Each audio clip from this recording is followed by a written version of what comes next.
नमस्ते, आप सभी का स्वागत है आज के इस कार्यक्रम में।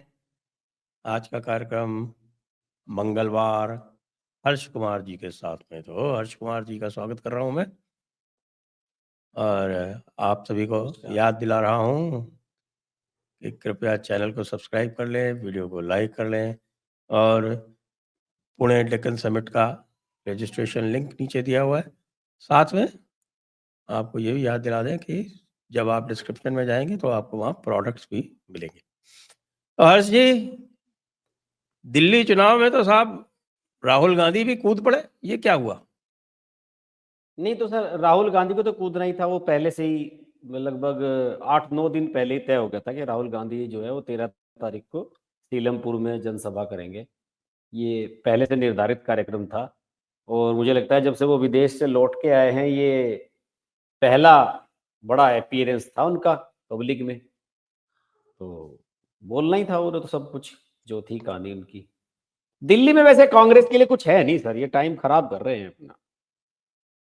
मुझे ये लग रहा है कि ये जितना अपने आप को ये दिखा रहे हैं ना कि हम मुस्लिम वोट या उसके लिए हम ज्यादा जितना जितना ये ज्यादा जोर डाल रहे हैं इस चीज पे, मुझे लग रहा है कि ये उल्टा होगा इसका। फिर पता लगा कि वो पोलराइजेशन हो गया और वो लोगों मुसलमानों में इस तरह की बातें बहुत जल्दी चलती हैं कि साहब कांग्रेस को वोट दिया तो बीजेपी निकल जाएगी, वो फिर वापस भाग जाएंगे सारे के सारे आम आदमी पार्टी पर, ये फिर ठन गोपाल रह जाएंगे। वही होना है इनका तो। हाँ, ऐसा ही होता है।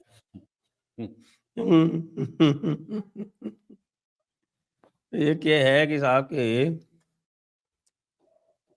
ये अध्यात्म में ये कहा जाता है ना कि यदि आप शांति की बहुत अधिक कामना करते हैं तो आपको शांति नहीं मिलती। बिल्कुल सही है, वही कहना चाह रहा हूँ मैं भी। शांतिम नो लब्धो मूढ़े यतः शमितुम इच्छति। हाँ, मैं सोच रहा था कि आपको कोई श्लोक ऐसा जरूर बताएं। विज्ञान भैरव तंत्र में लिखा हुआ है। अच्छा। हाँ, तो मतलब ये ये है कि ना, कई कई बार क्या होता है कि किसी चीज के पीछे आप भागते हैं ना तो आपको नहीं मिलती। अब आप देखिए ना, ये जो इंडिया अलायंस वाले थे सारे, 2024 के इलेक्शन से पहले क्यों सारे के सारे ये साथ आ गए थे? ये साथ इसलिए आ गए थे कि सबको ये लग रहा था कि यार इस बार सरकार बन जाएगी अगर इस बार हम सारे एक हो गए तो। लेकिन इसका अगर आप पूरे परिदृश्य को देखें, मैंने अपनी किताब में भी जो चीजें लिखी हैं, तो केवल इसका असर कहां हुआ? जो इनका गठबंधन था, कायदे से गठबंधन के नाम पे अगर कहीं इसको कोई फायदा हुआ तो उत्तर प्रदेश, हरियाणा, राजस्थान। बाकी सब जगह तो कुछ था ही नहीं, जीरो था। तो वो इम्पैक्ट, उस इम्पैक्ट की उम्मीद इन्हें भी नहीं थी, वो भी इन्हें अनपेक्षित रूप से मिला। वो तो 400 पार ने दे दी। हाँ, मतलब वही। अब आप देखिए ना कि वही, जैसे अभी आपने कहा कि आप शांति की ज्यादा कामना करो तो अशांति मिलती है, जब आप 400 की कामना करो तो 240 मिलती है। वो भी तो ऐसे ही हुआ ना। कि आप ज्यादा 400 के पीछे भागोगे तो फिर उसका उल्टा होता है। और ये बात इस बार लोकसभा चुनाव ने साबित कर दी कि आप इस तरह का कोई भी अगर आप हथकंडा अपनाएंगे तो उसका ध्रुवीकरण बहुत भयंकर होता है। चाहे वो राम मंदिर की ज्यादा आप वो करो, चाहे इसका करते 400 वाला करते, 400 पार वाला, उससे मुसलमान और ज्यादा एकजुट हो जाता है और एग्रेसिव वोटिंग करता है। तो यही दिल्ली में होगा, आप खैर वो देखिएगा। उत्तर प्रदेश और हरियाणा के चुनाव में मुसलमानों का कोई योगदान नहीं था, वो पूरी तरह से भारतीय जनता पार्टी का स्वयं का योगदान था, इंक्लूडिंग महाराष्ट्र। उन्होंने ही अपना सारा गड़बड़ किया था आरएसएस को इधर उधर करके और वो सब करके। वो तो अलग बात है, उसके तो हम कई बार विश्लेषण कर चुके हैं। पॉइंट ये है कि ये जो हमारे केजरीवाल साहब है, मिस्टर केजरीवाल 420, इनका अब लेटेस्ट शगुफा क्या है? कल तो इनको बड़ा झटका लगा वहां पे हाई कोर्ट से भी। दिल्ली हाई कोर्ट ने कह दिया भैया क्या चक्कर तमाशा बना रखा है कि आप जो है वो सीएजी की रिपोर्ट ही नहीं टेबल करते। भाई सीएजी की रिपोर्ट तो टेबल होनी ही पड़ती। अच्छा, सीएजी की रिपोर्ट ऐसी कोई सीक्रेट भी नहीं है जो ये चिल्ला रहे हैं साहब गवर्नर ने लीक कर दी। साहब सीएजी की रिपोर्ट गवर्नर ने लीक कर दी। अरे यार, गवर्नर का राइट है, उसके पास जो कुछ आता है उसको क्या करे। सीएजी की रिपोर्ट पब्लिक डॉक्यूमेंट होती है और सीएजी जो है उसको पब्लिश भी करता है। सीएजी की हर साल रिपोर्ट आती है, पब्लिश होती है पूरी, हाँ, और वही पब्लिश्ड जिसमें जो रिपोर्ट होती है वही टेबल होती है। अच्छा, वो टेबल होने के बाद फिर वो पीएसी में जाती है। और आपको अगर उसमें कोई आपत्ति थी तो पीएससी में आपकी ब्रूट मेजॉरिटी थी, आप वहाँ ठीक करवा लेते उसको। पीएससी तो सीएजी के ऊपर का एक इंस्टीट्यूशन है, लेकिन पीएससी ही नहीं बनाई है इन्होंने, क्योंकि पीएससी में जो अध्यक्षता है वो देनी पड़ती है परंपरा के अनुसार, जो ऑपोजिशन का व्यक्ति होता है उसको, तो इन्होंने पीएससी ही नहीं बनाई। अब पीएससी में भी जाती तो भाई सब लोग तो बैठते ना वहाँ पे, तो आती ही सबके सामने, बहस-मुबाहिसा होता, वो बातें आती, तब एम्बैरेसमेंट होता। तो इन्होंने कहा ना तो पीएससी बनाओ, ना सीएजी की रिपोर्ट डिस्कस करो। ये इनका मास्टर स्ट्रोक है वैसे ये बीजेपी वालों का, कि ये चले गए दिल्ली हाई कोर्ट, इन्होंने कहा सीएजी की रिपोर्ट टेबल करो। तो कॉन्स्टिट्यूशनल ऑब्लिगेशन है, वो तो रिलीफ उनको मिलेगी ही मिलेगी। नहीं, ये तो इस पे सीएजी वाली पे क्या, अभी ये केजरीवाल और इसके जितने भी हैं ये संजय सिंह वगैरह हफ्ते में 2 या 3 बार तो जा चुके हैं चुनाव आयोग में। वही बार बार एक वो लेके जा रहे हैं कि साहब वो जो वोटर लिस्ट है उसमें गड़बड़ है, नाम काट दिए हैं, ये कर दिए हैं, जोड़ दिए हैं। तो नर्वस तो अरविंद केजरीवाल इस बार बहुत ज्यादा है कि जो अब तक नहीं हुआ वो पहली बार उन्हें फेस करना पड़ रहा है। वो तब तो 3 चुनाव लहर में जीते हैं, अब बिना लहर के एंटी इनकम्बेंसी होते हुए, भ्रष्टाचार के सारे आरोप होते हुए, अब माहौल बिल्कुल अलग है। अलग माहौल में चुनाव लड़ना पड़ रहा है, इसकी इन्हें आदत नहीं है, तो इसलिए हर छोटी छोटी बात पे बौखला जा रहे हैं। अब ये भी चर्चा चल रही है कि साहब केजरीवाल दूसरी सीट से चुनाव लड़ेंगे, इसमें क्या तथ्य है? नहीं साहब, नहीं, कहीं से लड़ेंगे नहीं लड़ेंगे। अब लड़ेंगे तो फिर तो दोनों जगह से हारेंगे अगर ऐसे करेंगे तो। अब तो एक पे लड़ रहे ठीक भी है, फिर वही बात हो जाती है ना, राहुल गांधी जब पता लगा लोगों को कि वायनाड चला गया तो अमेठी वालों ने हरवा दिया। जो 10-20 हजार वोट थे वो उधर के उधर हो गए।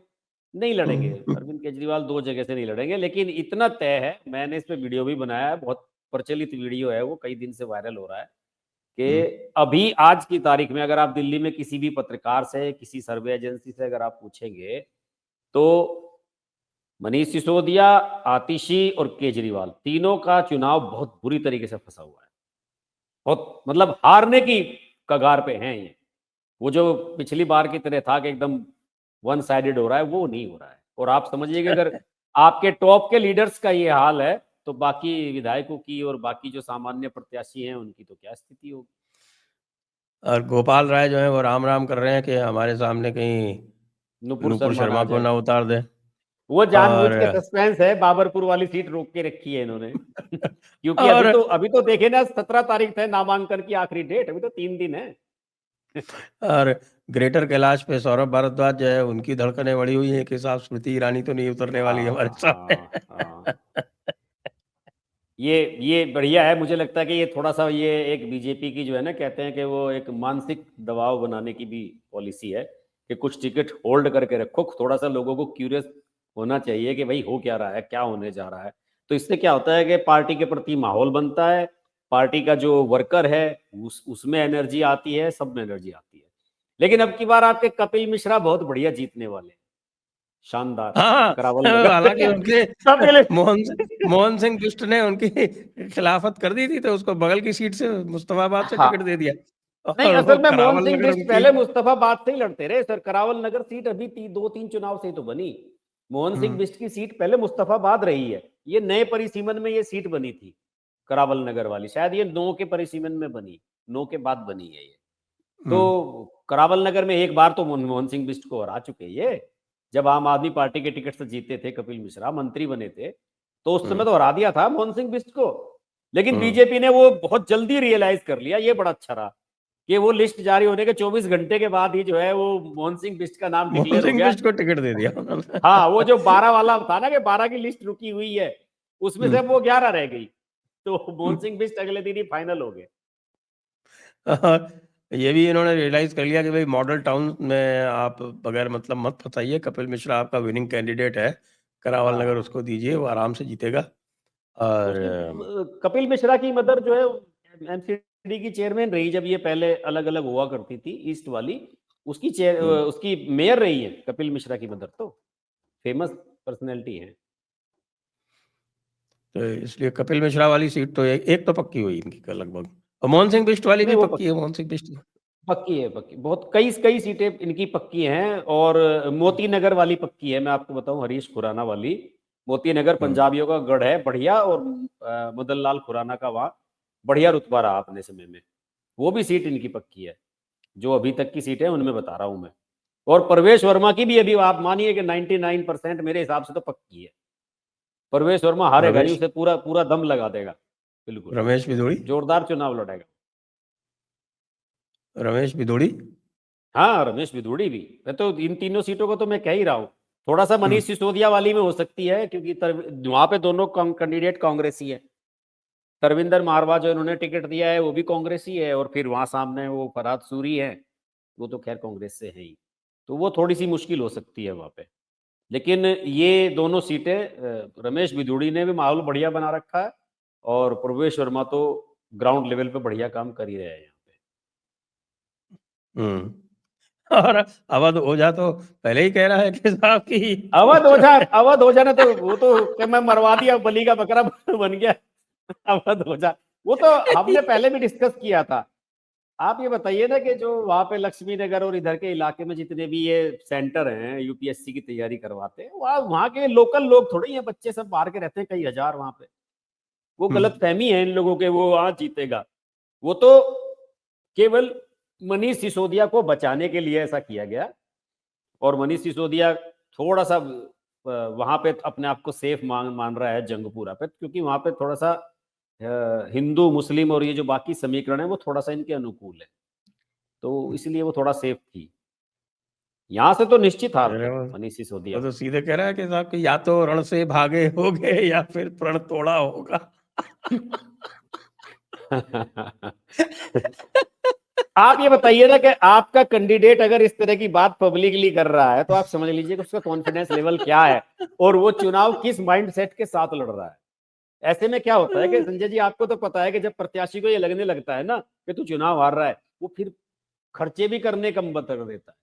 आपको पता है कि रोजाना कितने खर्चे होते हैं, किसी को चाय पानी का, जितने भी फील्ड में वर्कर घूमते हैं, हर एक को रोज 2,000, 2,500, 3,000 रुपए आज की तारीख में सबको देने पड़ते हैं। तो प्रत्याशी फिर ये सोचने में लगता है कि यार जब तू हार ही रहा है, और 10, 20, 50 लाख रुपए क्यों खर्च करें। अब देखिए ना, मतलब आम आदमी पार्टी वालों की नौटंकी आप देखिए। आप जैसे बता रहे थे कि नौटंकी तो इनके यहाँ मुख्य योग्यता है यहाँ पे आने के लिए। मुख्यमंत्री ये कह रही है कि मेरे पे चुनाव लड़ने के लिए 40 लाख रुपए नहीं है, क्राउड फंडिंग के लिए उन्होंने जो है कैंपेन चलाया है। अब बताओ, कोई पूछे इनसे। मैंने कहा कि भाई अगर मुख्यमंत्री के पास नहीं है, तो फिर ऐसे अरविंद तो केजरीवाल के भी लिए क्राउड फंडिंग होनी चाहिए, सिसोदिया के लिए भी होनी चाहिए, सबके लिए करो फिर। अकेले आतिशी अपने लिए क्यों क्राउड फंडिंग कर रही है? इसका मतलब वो मान रही है कि मैं ईमानदार हूं, इन लोगों ने बेईमानी का पैसा कमाया हुआ है, इनके पास शराब घोटाले का पैसा है, ये उससे लड़ लेंगे। दूसरा और समस्या और होती है इसमें।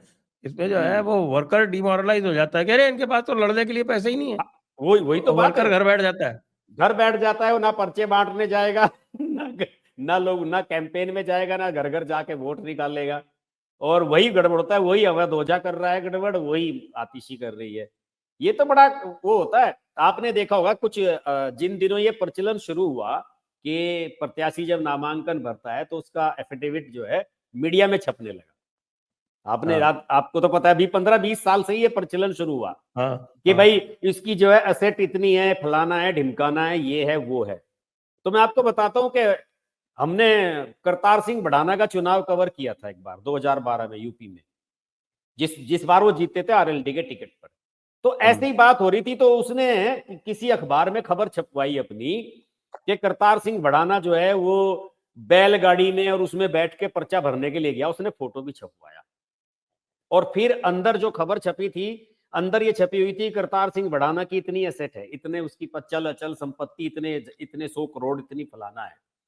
तो मैंने पूछा एक उसी की टीम के मेंबर से, मैंने कहा यार एक तरफ तो तुम कह रहे हो कि मैं बैलगाड़ी में जा रहा हूं लड़ने के लिए चुनाव में, किसान पुत्र हूं, और दूसरी तरफ अंदर आपकी इतनी प्रॉपर्टी की डिटेल छप रही है, वो तो सब प्रत्याशियों की छपती ही है, तो ये क्या है? तो उसने कहा कि सर ऐसा है कि इस देश में अभी भी बहुत सारे जो वोटर्स हैं उनकी मानसिकता यही है, वो जो कहते हैं ना कि राजा का बेटा राजा, या फिर जो शाही फैमिली है उनके प्रति एक जो जनता के अंदर भाव रहता है कि आप ये बड़े पैसे वाले हैं, बड़ी फैमिली से है, कि अगर इस तरह की खबर छपती है ना कि ये इतने पैसे वाला है, तो फिर हमारी तरफ जो वर्कर है, जो हमारे लिए वोट मांगने जाता है, निकालने जाता है, वो हमारे साथ तेजी से जुड़ता है। ग्राम प्रधान है इस क्षेत्र के, वो सारे उम्मीद करने लगते हैं यार हमें भी मिलेगा 1-2 लाख रुपया, कि पैसे वाली पार्टी चुनाव लड़ रही है, पैसा अच्छा खर्च करेगी, तो वो इनडायरेक्ट वे में आपके लिए काम करना शुरू कर देता है। तो ये एक शो ऑफ करने का तरीका होता है और इससे चुनाव जीते जाते हैं, इससे कभी नुकसान नहीं होता। जितने भी बड़े पैसे वाले चुनाव लड़ते हैं, जिनके एफिडेविट में आता है कि 5,000 करोड़ का मालिक है, कोई चुनाव नहीं हारता है। संजय जी आप बताइए, कोई आ रहा है क्या? अभी वो डॉक्टर जीता है वहां आंध्र प्रदेश में, टीडीपी वाला, कितने 100 करोड़ की प्रॉपर्टी है, जो मंत्री भी बना, क्या नाम है डॉक्टर, उसका नाम भूल रहा हूं मैं, सबसे ज्यादा पैसे वाला कैंडिडेट था साउथ में, सबसे पैसे 5,000 करोड़ पता नहीं कितने की संपत्ति है उसकी। तो इससे क्या है कि देश में हमारे तो जनता गरीब है, उन्हें तो पैसे वालों के प्रति एक अट्रैक्शन होता है, जैसे होता है ना कि गोरे काले में, के गोरे आदमी के प्रति एक लोगों में एक खास वो होता है कि यार इसकी तो पर्सनैलिटी बड़ी जानदार है, गोरा चिट्टा स्मार्ट है, हैंडसम है, कश्मीरी है या हिमाचली है, तो वो एक लगाव होता है और ये एक प्लस पॉइंट है उनके लिए। और अगर आप ये कहते हैं कि भाई मेरे पास तो पैसा नहीं है, मैं तो बिल्कुल ईमानदार हूं, तो वर्कर आपके पास नहीं आएगा कि भाई इसके बस की नहीं है 2 पैसे भी खर्च करना। हकीकत है ये।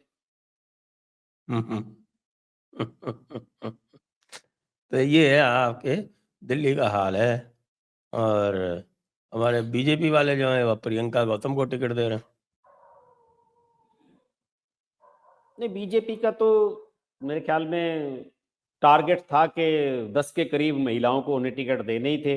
अरे तो और महिला ऐसी थोड़ी जो ओपनली कह रही है कि साहब मैं मनुस्मृति दहन दिवस मनाऊंगी, सर ऐसी को टिकट ऐसा, देना। सर ऐसे तो तमाम ही है। ऐसे तो आप कपिल मिश्रा का पुराना रिकॉर्ड निकाल के देख लीजिए, कपिल मिश्रा ने क्या क्या नरेंद्र मोदी के बारे में कह रखा है। ये तो राजनीति, इसे तो लोग राजनीति का हिस्सा मानते हैं कि भाई ठीक है, उस समय कहा, अब हमारी तरफ आ गया तो ठीक अरे हो गया। अभी कहा इसने 25 दिसंबर को, ज्यादा दिन थोड़े हुए। हाँ वो ठीक है आपकी बात कि 25 दिसंबर को अच्छा वो कहा, आपका लेकिन वो कौन सा वो मंत्री है जो जिसको केजरीवाल ने हटाया था इसी तरह की बात करने पर, उसको भी टिकट राजकुमार दे दिया। आनंद, हम्म। राजकुमार आनंद। राजकुमार आनंद। हाँ, तो राजकुमार आनंद तो प्री प्लान तरीके से बीजेपी में गया। राजकुमार आनंद तो पहले लोकसभा का चुनाव लड़ा अभी बसपा के टिकट पे, नई दिल्ली सीट से, और फिर बीजेपी में चला गया। उसकी तो प्लानिंग थी, वो तो इसी तरह से गया है, वो तो उसमें कोई प्रॉब्लम नहीं है, वो तो प्लानिंग से गया है, उसका पहले से ही तय था कि मैं तो इसी तरह से जाऊंगा। उसे बता दिया गया था कि तुम्हारा रास्ता ये है, डायरेक्ट नहीं आओगे तुम।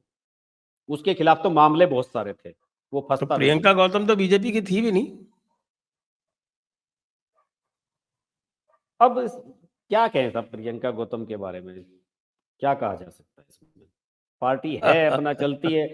आप ये बताइए ना कि जो आपके विनिंग कैंडिडेट्स हैं, जो आपको लगता है कि अगर आप उन्हें टिकट देंगे और वो श्योर शॉट जीतेंगे, उन्हें तो आपने घर बैठा रखा है। जैसे हम चर्चा कर रहे थे, नुपुर शर्मा है, स्मृति ईरानी है, मीनाक्षी लेखी है, इन्हें आप कहीं से भी टिकट दीजिए, इस बार जो माहौल है दिल्ली में, ये किसी भी सीट से चुनाव लड़ाई आप जीत जाएंगे। मीनाक्षी लेखी भले कितनी भी खिलाफत रही हो मीनाक्षी लेखी की लोकसभा चुनाव में, आज की तारीख में आप टिकट दो तुरंत जीतेगी।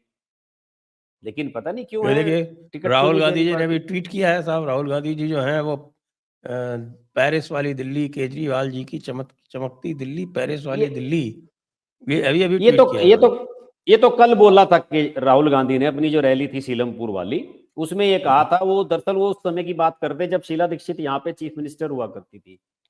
तो उस समय अरविंद केजरीवाल ने कहा था कि देखिए शीला दीक्षित ने इस दिल्ली को बर्बाद कर दिया है, भ्रष्ट सरकार है, यूपीए 2 की सरकार भ्रष्ट है। और आपको याद होगा कि ये घरों पे जा जाके लोगों के चिट्ठी लगाया करता था केजरीवाल, पोस्टर लगाते थे लालू के घर के बाहर, सोनिया गांधी के घर के बाहर, के ये भ्रष्ट हैं, इनके ऊपर ये आरोप हैं। तो उसी समय केजरीवाल ये भी कहता था कि हमें मौका मिला तो इसे पेरिस बना देंगे। तो राहुल गांधी ने कल ये कहा कि भाई पेरिस तो कुछ नहीं बनाया, लेकिन तुमने प्रदूषण से दूषित इसे जरूर बना दिया। और राहुल गांधी ने तो ये भी पूछा कि भाई आप ना तो अडानी पे बोलते, ना आप जातीय जनगणना पे बोलते। राहुल गांधी को तो बीमारी हो चुकी है वही हर एक से वही सवाल पूछने की। कि अडानी और जातीय जनगणना कि उस पर आप अपना स्टैंड क्लियर नहीं करते हैं। तो राहुल गांधी ने तो कल ये सारी बातें कही थी अपनी स्पीच में। लेकिन एक बात और भी है, राहुल गांधी ने और भी गेम करा उसमें। राहुल गांधी ने इनके घोटाले पे किसी पे सवाल नहीं उठाया, जिसपे इनकी लोकल लीडरशिप बड़ा फोकस कर रही है। शीश महल, शराब घोटाला, इसका कोई जिक्र नहीं था राहुल गांधी की स्पीच में। जबकि लोकल लीडर हैं जो इनके प्रदेश अध्यक्ष जो देवेंद्र यादव, ये सब लोग जो है इसी पे ही कैंपेन कर रहे हैं। शीश महल, भ्रष्टाचार, वो सब उसी पे कैंपेन कर रहे हैं। कांग्रेस वालों का इसलिए तो मैं कहता हूँ इनका सर कुछ नहीं हो सकता, इनका कोई मतलब खैर ख्वाह है नहीं, इनका कोई इन्हें बताने वाला है नहीं कि तुम्हें क्या करना है। अभी शर्मिष्ठा मुखर्जी का आपने वो इंटरव्यू देखा होगा किसी चैनल इंटरव्यू पे। देखा। उसने शर्मिष्ठा मुखर्जी ने ये कहा था कि जब हम किसी मुद्दे पे राहुल गांधी से पूछते थे कि सर इस मुद्दे पे हमें क्या बोलना है, तो वो जो हमें हमारे से कहते थे ना कि आपको इस मुद्दे पे ऐसे बोलना है कि अगर मैं आपको बता दूं तो हंसी आएगी आपको, हास्यास्पद उनका वक्तव्य होता था। हम सिर पकड़ लेते थे कि यार ये क्या आदमी है, क्या बोलना चाहिए और ये क्या कहने के लिए हमें कह रहा है। तो वो हाल है साहब इनका। तो कांग्रेस वाले तो ये तो सत्यानाश अपना खुद ही करा रहे हैं, इन्हें कोई कुछ जरूरत उदाहरण नहीं है दिया नहीं बताने की। उन्होंने, लेकिन वो बताते एग्जैक्टली किस चीज पे क्या बोला वो। हाँ वो बता ही नहीं, वो थोड़ा सा उसने मेंटेन रखी अपनी कि कोई बात नहीं है, लेकिन अप्रत्यक्ष रूप से उन्होंने जो कहा है वो मतलब तो उनका यही था, जो पप्पू माइंडसेट था उनका, उसी के बारे में उनका इशारा था। लेकिन इंडिया अलायंस तो कल खत्म हो गई। उमर अब्दुल्ला ने तो इतनी तारीफें कर दी प्रधानमंत्री मोदी की। उमर अब्दुल्ला उमर अब्दुल्ला सर, उमर अब्दुल्ला ने जो मैच्योरिटी अपनी दिखाई है ना, वो अलग लेवल की बात है। उसने एक तो अरविंद केजरीवाल की तरह कभी भी मोदी पे डायरेक्ट कोई अटैक नहीं किया। आप याद कीजिए, जब अरविंद केजरीवाल 2013 में पहला चुनाव लड़े थे, ऐसे उंगली करके कैमरे की तरफ बोलते थे, मोदी जी मैं ये कर दूंगा, मैं वो कर दूंगा, बिना ये जाने के भाई तुम्हारा अधिकार क्षेत्र क्या है, तुम्हारे अंदर कितनी ताकत है, संवैधानिक सपोर्ट, कानूनी सपोर्ट तुम्हारे साथ कितनी है, तुम्हारे हाथ में कितने अधिकार है, इन सब चीजों को जाने बिना वो ऐसी बात कहते थे। उमर अब्दुल्ला मुख्यमंत्री रहा है, केंद्र में मंत्री रहा है, पॉलिटिकल फैमिली से आता है, तो उसे पता है कि अगर प्यार से काम करा लोगे, मोदी जी ने कह तो दिया हाथ कि जो वादा करता है मोदी उसे पूरा करता है, मोदी ने तो ये भी कह दिया। तो स्टेटहुड की बात है, उनकी स्टेटहुड उन्हें मिल जाएगा, इसमें मुझे लगता नहीं कि कोई सरकार को भी दिक्कत है। और उमर अब्दुल्ला तो अभी से क्या, पिछले कई महीने से उमर अब्दुल्ला के स्टेटमेंट है, उसने तो साफ कहा था। इंडियन एक्सप्रेस का एक वो होता है कार्यक्रम, उसमें वो इंटरव्यू के लिए भी आए थे, उसमें उन्होंने कहा था कि ये इंडिया अलायंस केवल लोकसभा चुनाव के लिए बना, लोकसभा चुनाव इंडिया अलायंस खत्म। ये तो अखिलेश यादव जैसे लोग हैं जो बिना मतलब ढोल पीट रहे हैं, जिनका कोई मतलब ही नहीं है, जिन्हें इसका कोई फायदा होने के बजाय उल्टा इन्हें नुकसान हो रहा है। मेरा तो मानना है कि उमर अब्दुल्ला ने राजनीतिक एक पॉलिटिकल सेंस जो होती है वो दिखाई है, वरना ढोल पीटने के लिए अखिलेश यादव और ऐसे लोग तो हैं ही कि इंडिया अलायंस जिंदा है, रखे रखो, जिंदा हो क्या रहा है। जिंदा है तो उन्होंने फिर आम आदमी पार्टी को क्यों सपोर्ट कर दिया? सपोर्ट तो हाँ आम आदमी पार्टी को कर रहे हैं। बताओ, फिर न्यूट्रल कांग्रेस रहते हैं, फिर, अगर जिंदा है तो न्यूट्रल रहते हैं। हाँ और नहीं, और जिंदा है तो आप आम आदमी पार्टी वालों से ये कहते हैं कि भाई तुम सीट शेयरिंग कर लो, कांग्रेस के साथ मिलकर चुनाव लड़ो, क्यों अलग अलग लड़ रहे हो एक दूसरे के सामने, अगर जिंदा है तो। बिल्कुल सही बात है। और आपके मित्र योगेंद्र यादव जी जो हैं, वो अपना जो उन्होंने एक मूवमेंट चला रखा है जिसके अनुसार जो डेमोक्रेसी है बिल्कुल बेकार होती है। हमने 2-3 हफ्ते पहले इसको डिस्कस भी किया था जब उन्होंने इंडियन एक्सप्रेस में ये लिखा था। अब वो एक लेक्चर टूर पे निकल गए हैं, वो लगातार लेक्चर दे रहे हैं, बता रहे हैं कि साहब की ये जो लोकतंत्र है ये बेकार है। तो और इसमें लोकतंत्र तब बेकार है क्योंकि इस लोकतंत्र में उनका जो उनकी जो आइडियोलॉजी है उसके जो विपरीत के लोग हैं उनका भी इलेक्शन हो सकता है। ये उनको जो है रियलाइजेशन हुआ है, उस रियलाइजेशन के बाद से उनका कहना है कि ये डेमोक्रेसी तो बेकार चीज़ है। यदि हमारी पसंद के लोग नहीं आ सकते हैं तो फिर डेमोक्रेसी का क्या लेना देना? कि 2014 में मोदी जीत के आ गया। खैर 2014 की बात नहीं कहते हैं, 2014 को तो वो कहते हैं कि साहब वो तो एक एक्सीडेंट। लेकिन 2019 में मोदी दोबारा जीत के आ गया और 2016 में ट्रंप जीत गया, 2024 में ट्रंप दोबारा जीत के आ गया। तो ये तो कह रहे हैं कि साहब कि इसका मतलब ये डेमोक्रेसी बेकार है, अब हमको कोई दूसरी चीज ढूंढनी चाहिए। जी जी जी। तो वो तो जब उनके उनके इच्छानुरूप अगर कुछ नहीं होगा तो वो तो यही कहेंगे, और क्या कहेंगे वो। वैसे आपको लगता नहीं कि योगेंद्र यादव के पास जो स्क्रिप्ट है, सेम यही स्क्रिप्ट राहुल गांधी लेके घूमते थे जब विदेशों में जाते थे? सेम स्क्रिप्ट नहीं बोलते थे क्या? वो भी यही कहते थे कि हमारे यहाँ तो डेमोक्रेसी 2014 के बाद खत्म हो गई, हम बोलते हैं हमारा माइक बंद कर दिया जाता है। तो राहुल गांधी भी तो उसी की भाषा बोल रहे थे। इन सब लोगों को तो बाहर से स्क्रिप्ट मिलती है, वही इसी स्क्रिप्ट पे इनको बोलना है। और सर एक बार बताइए, योगेंद्र यादव जैसे लोगों के कहने से 2 आदमी कोई वोट देते नहीं। हम लोग भी उस पर डिस्कस करके अपना समय ही खराब करते हैं। वहां गया था ना महाराष्ट्र में, कैसे भगाया था उसे वहां से, उसके बाद कहीं नजर तो नहीं आया। अब जाए यूनिवर्सिटी में स्पीच देने से क्या होता है? पब्लिक के बीच में तो जाने की हिम्मत इनकी लोगों की रही नहीं।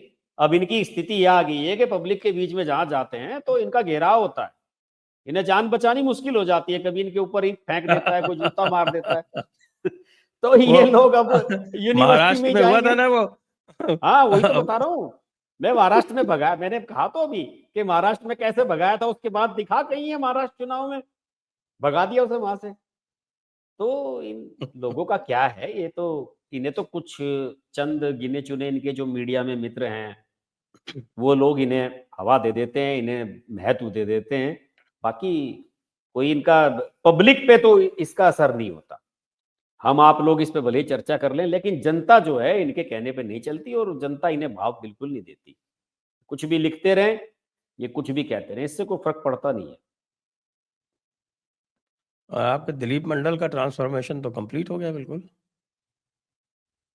अब तो वो तो बहुत पहले हो गया था। अब क्या हो अब गया? अब ज्यादा तो कंप्लीट हो गया। अब तो वो सीधे सीधे लिखने लगे हैं कि साहब की हिंदू धर्म जो है वह सबसे महान है। क्या, अब तो सर सरकारी तंत्र का हिस्सा बन गए हैं वो, क्या कहा जाए। अब तो वो मुख्य धारा में आ गए हैं सरकार की। और फातिमा शेख वाला जो है वो उन्होंने कहा कि साहब ये झूठ मैंने फैलाया था। अब ये भी इसके भी थोड़ी साहस होता है साहब कि साहब जो झूठ फैलाया हो उसको आप सही से सीधे सीधे मान लो कि ये झूठ मैंने फैलाया था। इसे कहते हैं सर कि सत्ता की ताकत जब आपके साथ हो तो आप किसी भी चीज को स्वीकार कर लें, उसके बाद तो सत्ता की ताकत है। वो बैठ गए हैं नहीं आज लेकिन मेन ये एक सेंटर में। पहली बार मैंने ऐसा देखा है कि कोई व्यक्ति, देखिए अपॉर्चुनिस्ट तो बहुत है, लेकिन कोई जो हार्डकोर लेफ्टिस्ट और हार्डकोर अम्बेडकराइट जो है वो इस तरह से पलट के और जाके अपने लोगों की भेद खोले, ऐसा मुझे याद नहीं आता। नहीं, अब 2014 के बाद ऐसा भी संभव होने लगा है संजय जी। आप शैला राशिद को क्यों बोल रहे हैं? आप कई लोग हैं ऐसे तो। शैला रशीद की कोई खास औकात नहीं थी। इस इस बंदे की तो औकात नहीं थी तो ना, ये नहीं तो तो भाई तो दिलीप मंडल साहब भी तो बड़ी साहब बड़ी पत्रकार ही पोजीशन थे, में रहा और क्या। हुआ है, वो एडिटर वेडिटर रहा हुआ है। हालांकि वो सब निकाल ठीक है दिया सर, गया था इन्हीं वो भी हरकतों की जेएनयू वजह की से। स्टूडेंट, सर वो भी जेएनयू की स्टूडेंट लीडर रही थी, ऐसी नहीं, हम्म। बड़ा उसका हाइप था, बहुत लोग जानते थे शैला राशिद को। कई और हैं, शाह फैसल है, कई लोग हैं इस तरह के तो सर जो बिल्कुल इन्होंने मैं इन उल्टा लोगों के किया। साथ एक इशू था, देखिए। कई बार तो मुझे लगता है कि ये सब प्लांटेड लोग थे कि नहीं पहले नहीं इधर जाओ और नहीं फिर नहीं, इधर आ देखिए जाओ। शाह फैजल तो आईएएस ऑफिसर है, मैं तो जानता हूँ उसकी हरकतें। ये लोग तो फंस गए थे, इनके खिलाफ केसेस हो गए थे। दिलीप मंडल के सामने ऐसी कोई दुविधा नहीं थी कि उसके खिलाफ कोई केस हो गया हो या कुछ इस तरह का हो गया हो। इन लोगों के खिलाफ तो क्रिमिनल केसेस थे, इनको बचना था उसमें। लेकिन मैं आज बहुत दिनों के बाद इसका जिक्र हुआ है, आप तो आईएएस अफसर रहे हैं, ये साहब ये शाह फैसल वाला मेरे तो हिसाब कभी फैसला सरकार का गले नहीं उतरेगा। नहीं नहीं, मैंने तो इसका लगातार विरोध किया है, कैसे आप दोनों वापस के लेके ही। ऐसे करते हो? चाहे बिल्कुल। शैला रशीद हो चाहे कुछ हो, इसने बंदे ने जाके चुनाव लड़ा है भाई, हाँ, आपके खिलाफ पार्टी बनाई पार्टी है, बनाई। इसने पार्टी बनाई है। और उस पार्टी बनाने के बाद में भी आपने इसको वहां से, आपने आईएएस से इसको निकाला नहीं बिल्कुल। और बाद में उसको वापस ले लिया। सर इस तरह की चीजों में जब आप वेट करते रहते हैं ना किसी चीज का, तो यही तभी तो ये नैरेटिव बनता है कि साहब ये प्लांटेड लोग हैं कि आप लोगों ने खुद प्लांट किए, जो आरोप लगाते हैं। मैं सर अभी कश्मीर गया हूं, मैं आपको अपना पर्सनल वाकया बताता हूँ। वहां का जो हमारा टैक्सी ड्राइवर है वो पुलवामा का रहने वाला था। उसने तो ये कहा कि साहब ये अमित शाह ने करवाया था पुलवामा अटैक। यहाँ प्रत्यक्ष गवाह हैं लोग जो खड़े हैं, कोई गाड़ी नहीं टकराई थी, यहां तक कहते हैं लोग वे। तो वो ऐसे ऐसी इसी वजह से तो कहते हैं वो कि जब आप ऐसे लोगों, उसने ये भी कहा, मैंने कहा कि यार तुम कैसे कह रहे हो ये बात, तुम थे वहां मौजूद। कहने लगे सर अब एक बात बताओ, अभी जब मैं गया था तो अभी उस समय एक लिस्ट जारी हुई वहां पे कि सरकारी नौकरी में से इतने लोगों को निकाल दिया। अभी 5-6 दिन पहले की बात है, 8 दिन पहले की, कि इतने लोगों को निकाला गया क्योंकि ये मिलिटेंट्स के रिश्तेदार थे और इन्हें ओबलाइज किया गया था गवर्नमेंट जॉब देके। तो उसने कहा कि चलिए ठीक है, आपने इन लोगों को तो निकाल दिया, लेकिन आज जम्मू कश्मीर की पुलिस में पिछले 7-8 साल में सैकड़ों की संख्या में मिलिटेंट्स हैं जो भर्ती हुए हैं कि साहब हमने मिलिटेंसी छोड़ दी, हमें पुलिस में जॉब दे दो। तो उनसे उनसे आपको इतनी उम्मीद है कि वो क्रांति कर देंगे, आप पुलिस में भर्ती उन्हें कर ले रहे हो। तो ये तो बहुत एक मतलब कॉन्ट्राडिक्टरी एकदम पोजीशन है ना। एक तरफ तो आप हार्ड हो रहे हो कि आपका कोई रिश्तेदार है उसे नौकरी से हटा देंगे, भले ही उसका कोई संबंध नहीं है, लेकिन अगर वो किसी आतंकवादी का करीबी है तो उसे नौकरी से हटा देंगे। दूसरी तरफ जो ये कह रहा है कि साहब मैंने हथियार छोड़ दिया, मुझे सरकारी नौकरी दे दो, उसे आपने पुलिस में भर्ती कर लिया। शाह फैजल आपको गाली देता रहा, मोदी को गाली देता रहा, उसे आपने माफी दे दी, आपने मिनिस्ट्री में उसे दोबारा पोस्टिंग दे दी। ये तो गलत गलत उदाहरण सेट किया ना। मेरा मानना है ना कि कुछ एक सेंसिटिव इश्यूज को हैंडल करने में गलतियां तो आप भी कर रहे हो सर। नहीं वो तो है, वो तो मैंने तो इसका लगातार विरोध किया है। ये जो है ये हमारे वो हुआ करते थे ना, वो क्या बोलते हैं दुल्लत साहब, ये उनकी एक स्ट्रैटेजी थी कि साहब जिहादियों को खरीदा जा सकता है, जिहाद को खरीदा जा सकता है। और मैं तो लगातार इसके ऊपर कायम हूँ कि भाई जिहाद को आप खरीद नहीं सकते। जिहाद आपको बेवकूफ़ ही बनाएगा अगर आप उसको खरीदने की कोशिश करेंगे। बिल्कुल। आप एक काम जरूर कर सकते हैं कि आप जैसे कि ये कल इन्होंने वहां पे मोदी जी ने टनल का उद्घाटन किया, जो डेवलपमेंट का आप काम करा रहे हो ना, आप जाके डेवलपमेंट के काम से इतना जरूर होगा कि लोगों को वहां काम ज्यादा मिलेगा, वहां पे रेवेन्यू बढ़ेगा, तो उसकी तरफ जाने की प्रवृत्ति जो है ना लोगों की, युवाओं की मिलिटेंसी की तरफ, वो जरूर कम होगी जब उसे काम मिलने लगेगा, वो 4 पैसों से मिलने लगेंगे। लेकिन ये लंबे समय में होगा, 5-10-15-20 साल का प्रोसेस लगेगा इसमें, इतनी आसानी से नहीं होगा। ये वही बेस्ट पॉलिसी है। ये कोई पॉलिसी नहीं है कि साहब आपने माफी मांग ली, हथियार डाल दिए तो आपको इसमें जम्मू कश्मीर पुलिस में आपको शामिल कर लिया जाएगा, या फिर आपकी आईएएस, आपने माफी मांग ली, एक चिट्ठी लिखी और आपने माफी मांग ली और आपको फिर से आईएएस बना दिया जाएगा। मैं तो बिल्कुल एकदम कट्टर विरोधी हूं अब शाह फैसल को वापस लिए जाने का। जी, बिल्कुल, मैं तो शेला रशीद को वापस लिए इसको लाने का भी पूरा पक्का विरोधी हूँ। और कुछ नहीं है, उसको वो केसेज़ में फँसी हुई थी इसलिए उसने ये सब किया और आप जो है वो सोच रहे हैं कि लेकिन साहब सर कि नहीं, आप तो शैला बड़ा भाई। राशिद को कुछ, शैला राशिद को कुछ दे थोड़ी रहे हैं सर, ये कुछ मिला थोड़ी है उसे। कोई अरे ऐसा तो था नहीं कि वो केसेज़-वेसेज़ कोई उसके जॉब खत्म में हो थी या गए। जॉब वापस दे दी उसकी। वो तो बस ये है कि उसने शाह अपनी बात शाह बात फैसल पूरी और कर शेला रशीद ने मिलके ही तो पार्टी बनाई थी। बनाई थी। सर वो बात तो सही है, लेकिन शैला राशिद को तो बीजेपी ने अभी कुछ नहीं दिया ना। शाह फैसल को तो नौकरी वापस मिल गई ना। मैं ये कह रहा हूँ कि डायरेक्ट शैला राशिद को कोई ऐसी वो तो चीज नहीं दी कि उसे किसी पार्टी में कोई प्रवक्ता बना दिया, कोई ऐसा पद दे दिया। वो तो कहीं टच में भी नहीं है, और वो तो ये कहती भी नहीं है कि मैं बीजेपी में हूँ या बीजेपी में जाना चाहती हूँ, ऐसी भी कोई बात नहीं है। लेकिन मोदी जी एक की सपोर्टर बन के घूमती रहती है वो। बस वो है, वो अपना है, उसे लग रहा है कि इस बहाने बची रहेगी, और क्या है।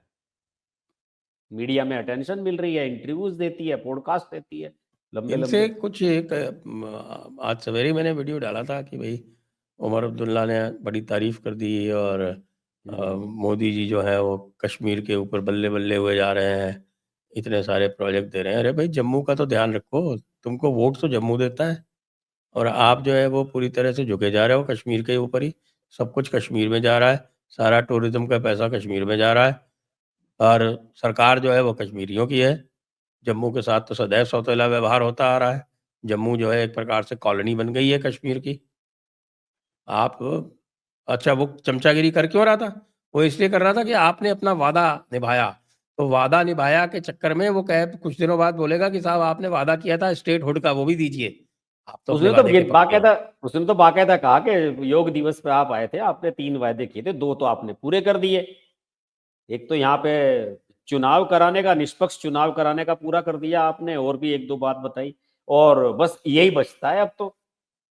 वो तो तरीके से कह रहा था ना, मैं फिर कह रहा हूं ना कि वो अरविंद केजरीवाल की तरह मूर्खता नहीं कर रहा। यही यही उमर अब्दुल्ला तो था अभी 4 महीने पहले, ये कह रहा था कि मैं चपरासी की नियुक्ति के लिए जो है फाइल जो है एलजी के दफ्तर के बाहर नहीं बैठूंगा ले जाके। अब बैठ रहा है ना, जा रहा है ना, अब तो सारे काम कर ही रहा है। तो ये तो अब मुझे लगता है कि मोदी जी अपने आप को ट्रैप में तो नहीं डाल रहे हैं कहीं? हाँ सर, वास्तव में जम्मू कश्मीर को लेके जो है ना, कोई बीजेपी की जो राजनीतिक रणनीति है वो तो कुछ सही नहीं है। वो ठीक है, आप वहाँ डेवलपमेंट करा रहे हैं, विकास होना चाहिए, बॉर्डर पे हमारी अप्रोच होनी चाहिए, हाईवेज बनने चाहिए, रोड बननी चाहिए, बीआरओ का काम बढ़ना चाहिए, वो तो ठीक बात है। लेकिन इस तरीके से पॉलिटिकली तो बीजेपी को वहां मुझे नहीं लगता कुछ मिलने वाला है। जम्मू से आगे बढ़ नहीं पाएंगे, इधर ही रहेंगे ये। और जम्मू को भी पूरा करें ना साहब, आप जम्मू में आपका सपोर्ट है, जम्मू में आप करते हो, भाई जम्मू को अलग स्टेटहुड दो ना। और इसको जो है छोटा सा एरिया है, आप तो घूम आए वहां पे, जी जी जी। 70 किलोमीटर बाई 40 किलोमीटर की जो वैली है, झेलम वैली, जिसको कश्मीर वैली कहते हैं, इस 70 किलोमीटर बाई 40 किलोमीटर ने बाकी जो 90% जम्मू कश्मीर है उसको ब्लैकमेल कर रखा है। जी, वहां तो जिले छोटे छोटे तो जिले हैं। श्रीनगर से आप जम्मू की तरफ चलो, 8 या 9 जिले आ जाते हैं रास्ते में। हाँ, आप हाँ, श्रीनगर से निकलते ही आपको बडगाम निकलना उधमपुर, पड़ेगा, बनी, बडगाम के बाद आपको रामबन, ये पुलवामा, पुलवामा पड़ जाएगा, पुलवामा के बाद हाँ, अनंतनाग पड़ जाएगा। अनंतनाग, उधमपुर, सारे के सारे तो 8-9 तो आ ही जाते हैं रास्ते में आते आते, एक ही रोड पे ही। छोटे छोटे डिस्ट्रिक्ट है वहां के, आबादी है नहीं उतनी। नहीं, जम्मू के डिस्ट्रिक्ट तो बड़े बड़े हैं, जम्मू लेकिन के तो बड़े। जम्मू जो है वो इस समय का जो वर्तमान जम्मू कश्मीर जो यूनियन टेरिटरी है, उसमें जम्मू जो है वो 2/3 है। हाँ। 67% जो है वो एरिया जम्मू का है, और हम्म। केवल आपका 33% कश्मीर का है। उस 33% का भी जो वैली है, कश्मीर वैली, वो 10% है। सर वहां तो एक और भी चक्कर चल रहा है बहुत। बाकी जो है हम वो जम्मू पहाड़ी हम एरिया जम्मू है। आए तो जम्मू में हमने देखा मार्केट में भयंकर मुस्लिम भीड़, हर मॉल में, सब जगह। तो मैंने पूछा उससे, अपने ड्राइवर से, मैंने कहा कि यार ये इतनी भीड़ यहाँ कैसे है। उसने कहा कि सर यहाँ तो कुछ लोगों ने ऐसा कर लिया है कि वो श्रीनगर में और घाटी में भी उनके मकान हैं, और उन्होंने यहाँ भी मकान ले लिए जम्मू में भी। मैंने कहा क्यों? कहने लगे सर जब वहाँ स्कूल बंद हो जाते हैं वो 3-4-5 महीने यहीं रह के जाते हैं। वाकायदा पूरी कॉलोनियां बन चुकी हैं यहाँ जम्मू में, कि वो 2 जगह मकान है उनके, श्रीनगर में भी और यहाँ भी, दोनों जगह बना रखे हैं मकान। और जम्मू वाले की किसी की औकात नहीं श्रीनगर में बना ले। जम्मू वाले का एक का भी नहीं सुना। सर बताइए, आप मजेदार बात सुनिए सर, लाल चौक पे एक भी हिंदू की दुकान नहीं है। एक दुकान है केवल शक्ति स्वीट्स, जैसे ये बीकानेर वाला और ये सब है, हल्दीराम, इस तरह की एक अच्छी, वो बाहर से आया हुआ है हिंदू, कोई मुझे नहीं पता कहाँ का है। वहीं के दुकानदारों ने बताया, जो लाल चौक के आसपास दुकान है सारे मुस्लिम है। उन्होंने कहा कि साहब यहाँ तो एक हिंदू दुकान है शक्ति स्वीट्स करके, उस शक्ति स्वीट्स ने अकेला मोर्चा लिया हुआ, उसने बढ़िया रेस्टोरेंट वगैरह बना रखा है, टूरिस्ट वहां पे खूब आके खाना वाना खाते हैं। बाकी कोई हिंदू की दुकान नहीं है लाल चौक पे, एक भी। उसके ऊपर भी कब आतंकी हमला हो जाए पता नहीं। हाँ पता नहीं, लेकिन वो 50 साल से रह रहा है वहां, पुराना आदमी है, बाहर रहता है, पता नहीं लोकल में रहता है कहाँ रहता है, लेकिन उसने वहां अपना ठीक ठाक हिसाब किताब बना रखा है, बढ़िया है। मैं सोच रहा था समय मिलेगा तो उससे बात करूंगा, लेकिन मुझे समय नहीं मिल पाया बात करने का। आप जा रहे हैं महाकुंभ? सर अभी तक तो नहीं जा रहे, अभी दिल्ली के चुनाव के बाद देखेंगे सर। अरे सर हम तो आपके महाकुंभ में भी आने वाले थे, आपने दिल्ली के चुनाव के दिन अपना महाकुंभ रख लिया। अरे तो क्या हो, दिल्ली के चुनाव के काउंटिंग का दिन है, काउंटिंग हाँ में तो क्या यही आपका तो कह क्या रहा रोल था, है? काउंटिंग का दिन तो इम्पोर्टेंट होता है ना सर, रिजल्ट आता है उस दिन तो मजा आता है। अब हम जो है सारा दिन वहां रहेंगे, फिर तो कैसे कवर हम कर क्या कर पाएंगे सकते उसको। हैं? हमारा प्रोग्राम पहले से डिसाइडेड था। ये तो हाँ गड़बड़ वो तो सही इलेक्शन बात कमीशन है। ने की है। आपको जी इलेक्शन जी जी। कमीशन के ऊपर मुकदमा करना चाहिए कि उन्होंने हमारा प्रोग्राम बिगाड़ा। नहीं सर, आप आपकी अप्रोच है वहां तक, आप कर दीजिए, योगी जी ने तो चुनाव हटवा दिया था पीछे। एक आध दिन पीछे यो- खिसकवा दो सर कि 10 तारीख में करा दो पोलिंग। क्या फर्क पड़ रहा योगी है। जी से याद आया था, वहां भी मामला जो है वो हीटअप हो रहा है, मिल्कीपुर के चुनाव। हाँ, मिल्कीपुर चुनाव में तो भी इन्होंने ख्याल में कैंडिडेट भी डिक्लेयर नहीं हुआ बीजेपी का, पता नहीं क्या चक्कर है। और बसपा ने मना कर दिया चुनाव लड़ने से। वहां तो सीधा मुकाबला होने वाला है मामला। पता नहीं क्या है बीजेपी की रणनीति, कहीं इस चक्कर में ये फिर मिल्कीपुर खो ना दें। ठीक नहीं कर रहे अभी। टिकट विकट पहले तो ये कह रहे थे कि वो जो कौन है वो बाबा गोरखनाथ के पिछली बार जो जीते थे 12 में, इससे पहले 17 में, कि उनको ही टिकट देंगे। लेकिन अगर अब तक टिकट डिक्लेयर नहीं हुआ है, 2-3 दिन बचते हैं अभी, तो इसका मतलब तो कहीं ना कहीं कुछ गड़बड़ है। और उन्होंने तो पहले से ही टिकट तो अवधेश प्रसाद के लड़के को दिया हुआ था टिकट। ये तो उनके उल्टा जा रहा है ना। वहां का जो सारा जो उनका हमला है, वो कह रहा है कि यार सब कुछ इसी परिवार को मिलेगा। वही वाली बात जो हो जाती है ना कुछ दिनों बाद, कि आप सब कुछ अपने परिवार को देते रहते हो, तो फिर ये हो गया भाई। और वहाँ पोलराइजेशन तो वही है, वो मोहित वाला जो कांड हुआ था बीकापुर का, उसके बाद से निषाद जो है वो उनसे अलग हुए ही हैं। निषाद जो हाँ, है वहाँ पे कैंडिडेट काफी। कैंडिडेट और मेरा मानना दूसरी है बात एक और फाइनल है, करने ये मत चाहिए। भूलिएगा, वो जो मिल्कीपुर जो चुनाव क्षेत्र है, दो जो 8 में से 9 में से जो 2 स्वयं रखे थे योगी आदित्यनाथ ने अपने पास, उसमें एक कटहरी था जो जीत चुके हैं, और दूसरा मिल्कीपुर था। हाँ, ये 2 थे। जो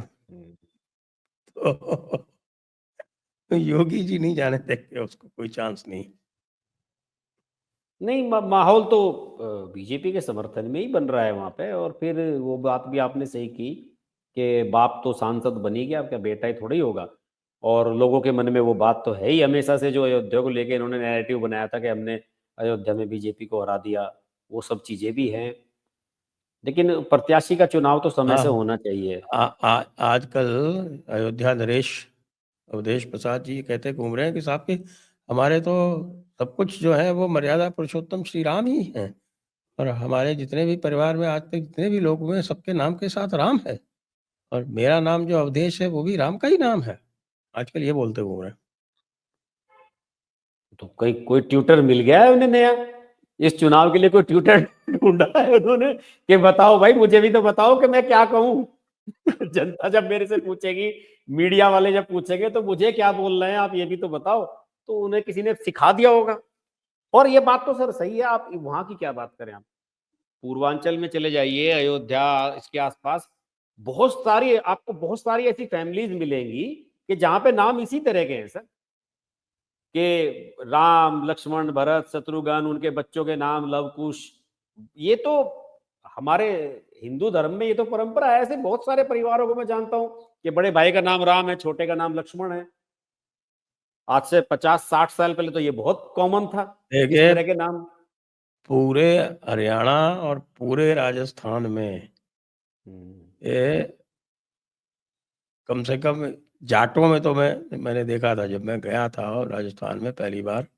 1986 में मेरा सिलेक्शन हुआ था, 1987 में मैं डिस्ट्रिक्ट ट्रेनिंग के लिए पहली बार राजस्थान गया था। तो जो उस समय की जो जनरेशन थी जाटों की, हर एक के नाम के साथ राम होता। बिल्कुल। अब तो मॉडर्न नाम रखने लगे, लेकिन पहले तो राम तो था ही था। सर मैं ही बिना बताता राम हूँ, के नाम ही नहीं इसमें था। भी इसमें भी एक दिलचस्प किस्सा है। पहले तो यही था, आपने सही कहा कि राम होता था, तिलक राम, फलाना राम, ढिमकाना राम, ऐसे नाम होते थे। लेकिन यहाँ पे जो फिर वो जो बात मैं शुरू में कह रहा था ना, कि वो जो राजसी परिवारों के प्रति हम लोगों में जो आकर्षण है, आप याद कीजिए कि 70s में राजीव और संजय कितने लोगों ने अपने बच्चों के नाम रखे लाइन से। फिर उसके बाद राहुल और प्रियंका लाइन से नाम है, मेरे जानने वालों के कितनों के रिश्तेदारों के बच्चों के नाम। तो फिर तो उसके बाद ये जो पॉलिटिकल राजशाही है ये शुरू हो गई। इनका राज रहा लंबे समय तक, लोग इनके ऊपर नाम रखने लगे। लाइन से हैं सर, राजीव संजीव आपको बहुत मिलेंगे, किसी का संजय, किसी का संजीव, बहुत लोगों ने नाम रखे। और ये अब देश तो पुराने आदमी हैं, तो निश्चित रूप से इनके परिवार में इसके नाम रहे होंगे, किसी ने बता दिया होगा घर के किसी पढ़े लिखे लड़के ने कि ताऊ जी ऐसे ऐसे बोलना आप मीडिया वालों से। हो ताऊ जी ताऊ जी ने वो बोलना शुरू कर दिया उस तरीके से। लेकिन अखिलेश यादव भी तो कहे कुछ, अखिलेश यादव तो चुप है बिल्कुल। अखिलेश यादव तो महाकुंभ के विरोध में बोल रहे हैं ना लगातार। नहीं, वो इस इंतजार में भी हैं कि मैंने महाकुंभ में कुछ गड़बड़ हो और मैं उनका उससे नाम हल्ला कुछ लोग मचाऊं। कहते हैं अखिलेश यादव, कुछ लोग कहते हैं कलेश यादव।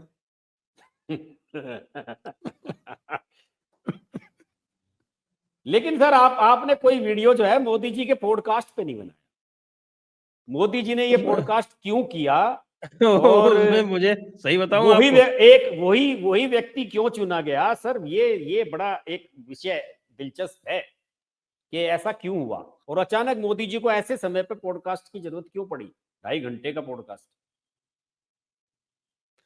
वो क्या है कि वो योगी जी ज्यादा पॉपुलर ना हो जाए, ये देखना पड़ता है उनको बीच बीच में।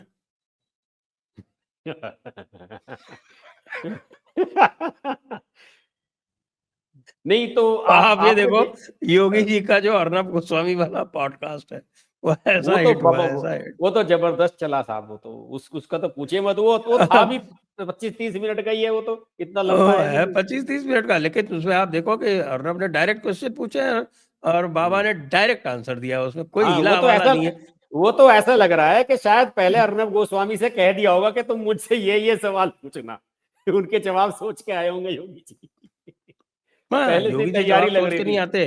वो तो देखो, वो अकेले ऐसे हैं जो खुले में प्रेस कॉन्फ्रेंस करते हैं, लोगों के जवाब देते हैं। और आपने देखा होगा असेंबली में वो लगातार बैठे रहते हैं। हाँ, वो तो असेंबली में अगर 4 दिन का सेशन है तो 3 दिन योगी जी जरूर बोलते हैं उसमें। बिल्कुल। तो वो उनका मामला दूसरी तरह का है, वो भागते नहीं सवालों से। लेकिन सर वो तो इसलिए पॉडकास्ट वाली कहानी हमारी अधूरी है। पॉडकास्ट वो जो है इस बंदे को क्यों दिया, आपका फीडबैक बताइए कि ये कहाँ से ढूंढ के लाए, ये कौन है, क्या देखिए है साहब, कहानी। वो मैं आपको जो है हम्म। ऑफ द मैं रिकॉर्ड बताएंगे। ऑफ द रिकॉर्ड बताऊं। तो आइए, अब हम इसको समाप्त करते हैं। अभी दर्शकों को बहुत बहुत धन्यवाद, दर्श जी को बहुत बहुत धन्यवाद। जय हिंद, जय भारत, वंदे मातरम। जी नमस्कार।